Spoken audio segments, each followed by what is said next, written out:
it isn't necessarily the easiest route. Having a job, you have a salary, you have benefits, you have all those things. And being a business owner, especially when people are working for you, I'm always concerned for the people that work for me. I want to make sure everything that they need is covered and that sort of things. Hello.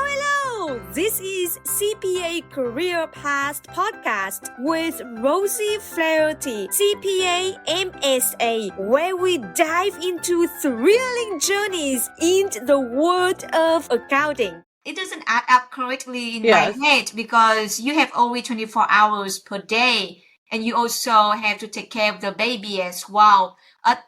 Did you ever feel that you so overwhelmed that this Oh, yeah. it was too much? What motivated you to keep moving? I don't know that I ever put it in the category that it was too much. I have a high tolerance for work, good or bad, at that time. But I did realize I was very tired because the way we were working it is, I would do work during the time he was napping. He did go to daycare a couple of days a week in the beginning, but most of the time what we would do is once my ex-husband had gotten home, then I would work at night so he could watch our son and then I could go to networking or get work done that needed to get done and that sort of thing.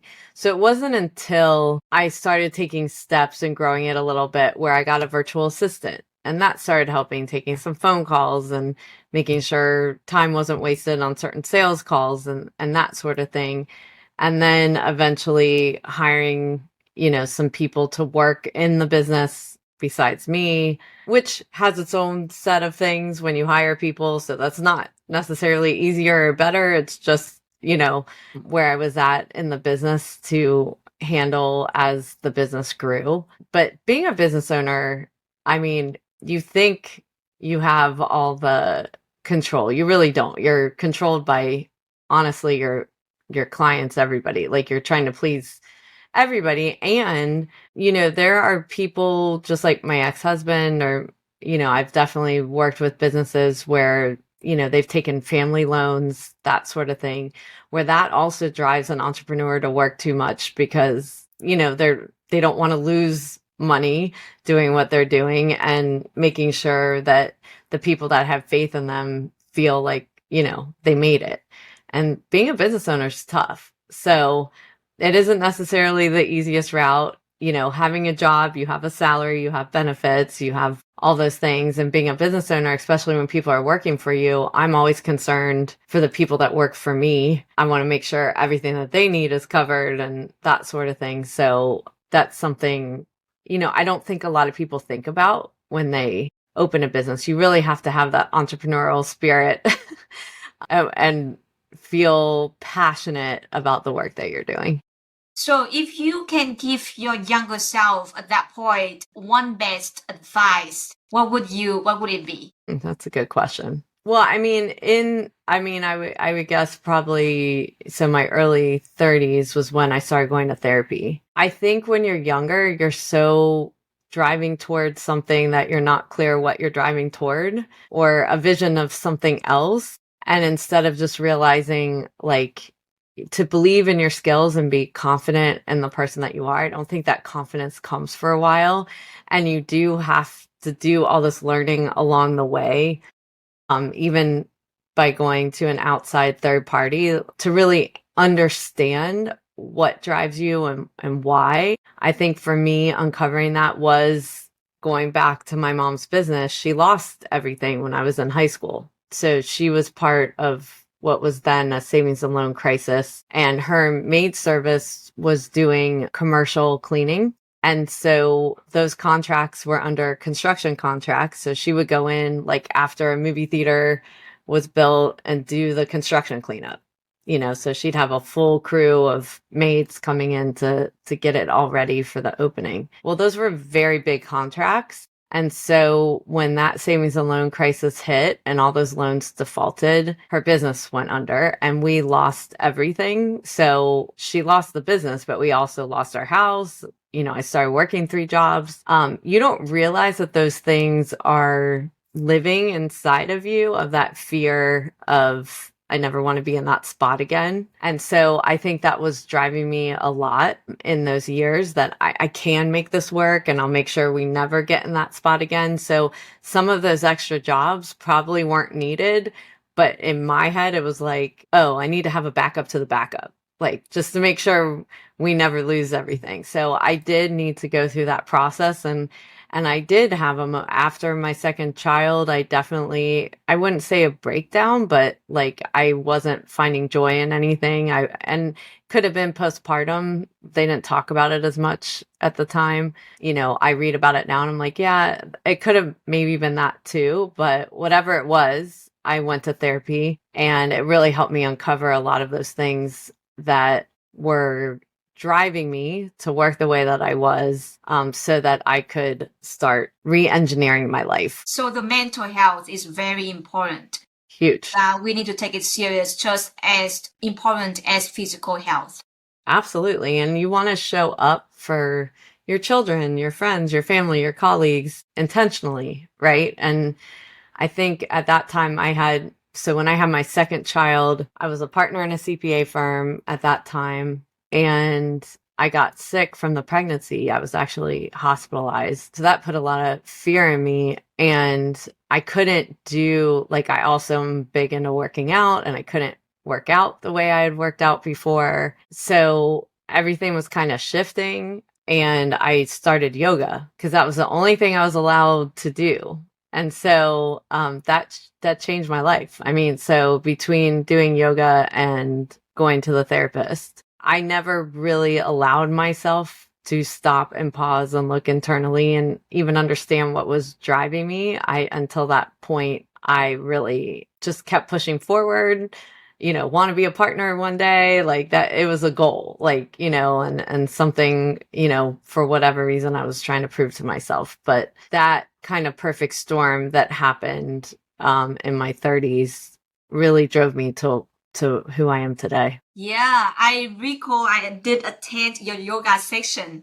Oh, yes. Yeah, I did. And it was pretty good. I actually do yoga every day now. Good. The funny thing is that if I skip one day yoga before I go to bed, my body will wake me up at midnight and say, hey, you need to do yoga. Otherwise, I will feel like my body will be like itchy and I couldn't rest. I feel so restless. I have no idea how my body works with yoga, but it is I amazing. cannot skip one day. Even sometimes I was like, I'm so lazy and I do not want to do it. My body, nope, you have to do it. Fine. I love it. Yeah. Well, and that is like how you create a habit, right? Like, cause once you understand what you get out of it, how you feel, then you can push yourself past those messages of like the excuses that get in your way, right? Of doing it because you want to feel a certain way. And once you understand that, it really helps with creating a habit, even on the days you don't want to. Yeah, I absolutely agree with you.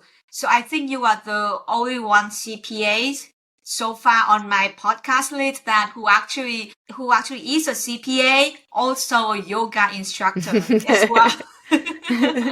Yep. I really like in your CPE section that you always combine like the mental health, yoga, and then also at the same time with another topic related to the CPA career. So that's a great combination. Throughout your career, I see that you have been in a lot of different positions. Partner, president, adjunct professor as well. And now you have your own, like running your own business with tax services, right? And then we don't do tax. We help tax advisory services develop a business. So business line. Yeah. Okay. Client and tax advisory. So now you probably, and also you are the keynote speaker as well. So you are doing a lot at this time as well. Do you have time for yourself at all at this moment? Oh, yeah. What do you I live what I preach for sure. Yeah. I mean, I work hard when I work. I travel a good deal with the work that I do, but I am very clear on boundaries and protecting that energy. So I teach a lot about intentional time management and mindfulness and how that impacts you in the workday as well, and resetting. And I think a lot of us sometimes want to skip that part or race through it, but it shows up whether we think it is or not. And so we want to be intentional in how we show up. And so that's really how the two have been able to combine in the work that I do. Can you share with the audience some tips? How can they be intentional with their time and how they can be mindful with their workload? Yeah. So one of the things that I do a lot of coaching with people, and I definitely feel like for the most part, people end their day, they know they worked a lot of hours, not sure what they did, what they accomplished. So it is really important to set priorities in your day and be very intentional about your calendar. A lot of people will start with me and be like, oh, this person put this meeting on my calendar, or like very much about what's happening to them versus what they can control versus what they can't control. And we can control more things than we think, but we do have to be intentional about it. So one of those ways is making sure we've prioritized the things in our day that are most important to accomplish, whether that be work or personal life. And you don't really want more than 3 things in your day that are a priority. There's only so many things you can accomplish. And then looking at your day, is your calendar aligned with your priorities? So if it's not aligned with your priorities, what meeting could be shifted? What meeting could someone else take instead of you? So a big piece of this is learning delegation. And in the session that you are in, we talked a lot about delegation in that session, because it's definitely a weakness for so many of us to not micromanage, but to actually delegate, allow people to do the work. We don't need 5 people on a meeting. We can probably have the person that is responsible for the thing to be on that meeting and report back, and have that trust in people. So a lot of our meetings are probably unnecessary that we're sitting in, or we decide to multitask during that meeting, which means that we're not being most productive. Our brains are not meant for that. They're meant for solo tasking or monotasking. So really important to stay intentional about your day, about your week. So even before the week starts, really understanding your priorities. Is your week aligned with that? Are there things that could be shifted? Is there something that should be added that's not there, that's aligned with your priorities? Where do you need to create focus time and space where you're just getting your own work done instead of meeting with everybody and filling your day and then your work's still not getting done? To admit that it's a lot easier to just have meetings than getting the job done. You just attend the meeting, enjoy talking to people if you are extrovert. And then the day goes by and then at the end of the day say, oh my gosh, I got nothing done. And I still need to do other things outside of work as well. So I got that panic moments a lot. Yeah. And then it takes away from your personal time with your family, which then creates burnout, because you got to work late into the night. I mean, so I definitely did that in my career, especially as a partner. I would be out at clients all day because client advisory services used to be that there wasn't much you could do online with people. You had to physically drive out to their office. So I'd be out all day. I get home, do dinner with the kids, and then start again at 8:00 and work. And it was just like a repetition every single day. And till you get to the point where you're not really enjoying anything. You're not necessarily enjoying the work anymore. You're not fully present around your children or your friends or your family because you're thinking about other things that need to get done. So when you set those priorities and you're accomplishing them, it's a way to clear your mind that I can be present because I did get those things done. That's how you learn how to be mindful on what you do as well. Mm-hmm. That's what I learned from meditation. It's not easy to meditate. It it takes me such a long time to finally like, okay, I'm meditating now instead of just sitting there and I have no idea what I'm doing. It's true. So that's And there's no like amount of time with meditation that you have to do. So even if it's just 2 minutes and you can take 2 minutes within your day to reset before you go to a meeting or before you start your work, it helps you to focus on the next thing that you're about to do and reset. I agree. I normally do yoga, and after that spend about 5 to 10 minutes for meditation. And Mhm. then now I actually have to turn on meditation to fall asleep. And my Yeah. husband hates that meditation voice. And he's like, can you just turn it off? And I was like, I cannot fall asleep. So, Yes, I do the same thing. My headspace guy. yeah. And then I think that sometimes I wake up at midnight and I couldn't get back to sleep. I have to turn that on. It's Mhm. just funny that the body and your mind just understand what's going on. Like Yes. when I start doing yoga, my body understand that, okay, it's time to get Mhm. fall asleep. When I start doing meditation, I say, okay, it's time to start relax and then fall asleep at different time during the day as well.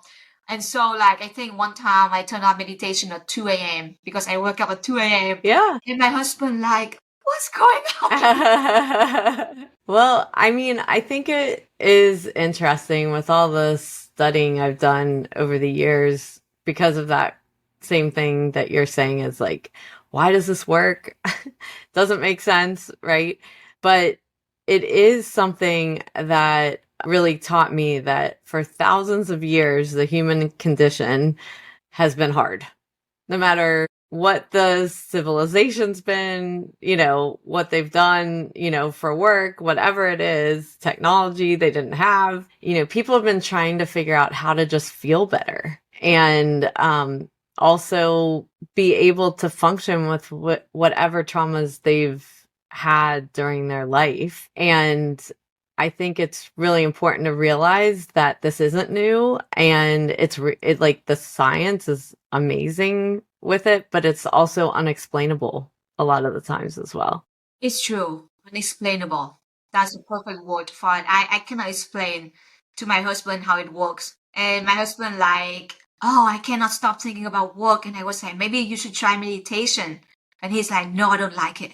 Well, and I think that's a thing, with adults that happens is when we're children, when someone says to go learn something, you have to go learn it. You don't have a choice to opt out. But as adults, if the first time we do it, it doesn't feel good, then we're like, yeah, we're not doing that again. Versus like being a child and say, no, you have to go back again and try it again. Because we know innately it takes a while to know if you like something or not. Like you can't judge it on your first time.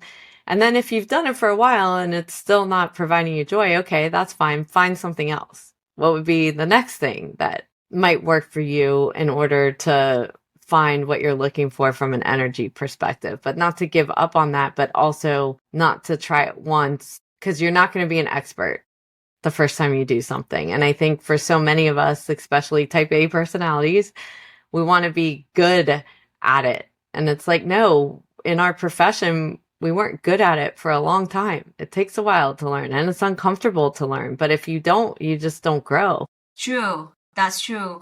Look back in your career that you have been doing in a lot of positions, try out different companies as well, and then also different board of director positions in your career.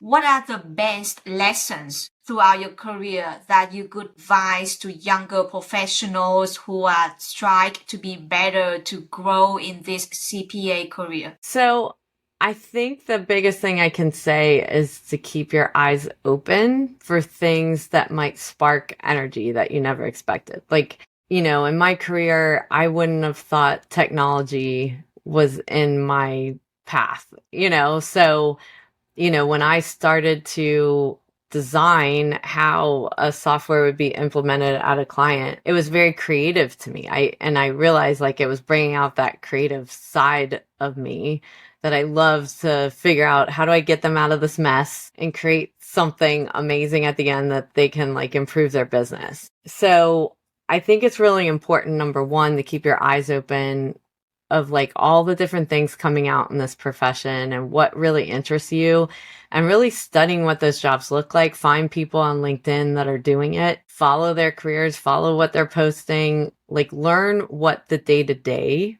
would be like doing that job, but also not feeling like you have to be an expert in it to do it. Like you've got to get started to do it. So a lot of times we reject positions because we think, oh, I'm not ready yet, or I don't have all the skills. You're never going to be 100% ready for the next job.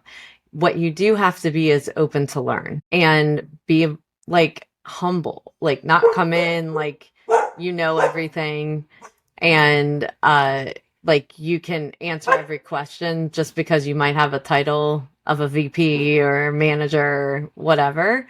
Like go in and really understand what people are doing, learn the job, then learn best practices, and then respect, you know, that knowledge around you and see how you merge all of that together. And I think the third thing is that to not try to do it alone. And what I mean by that is I think so many times, and I see it with people I coach too, is they're frustrated with something at work, or they're frustrated with ways something's going, and then they try to take it on themselves versus going to your colleagues and saying, why don't we come up with some suggestions for leadership on what would be some options of another way forward, and what would be the results and the impact, and think like a business owner when you're making a suggestion. Because maybe when you go through the process, you're like, wait, this might not be a good idea. But sometimes we fight for something without really knowing all the aspects of it, and be open to learning. So like, I'll tell you an example that comes up a lot is clients, in a public accounting firm, that partners want to hold on to certain clients. Then the staff's like, why are we working on this client?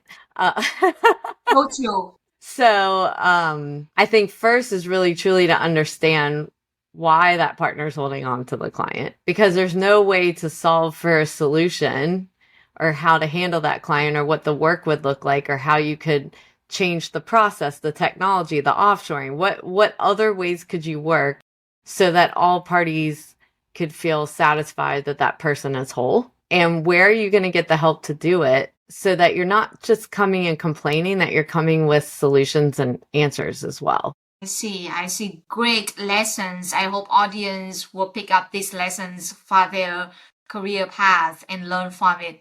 Thank you so much, Amy, for your time today to share about your journey, and also your tips and lessons and advice for the young professionals. Thank you so much for having me. Thank you, Amy.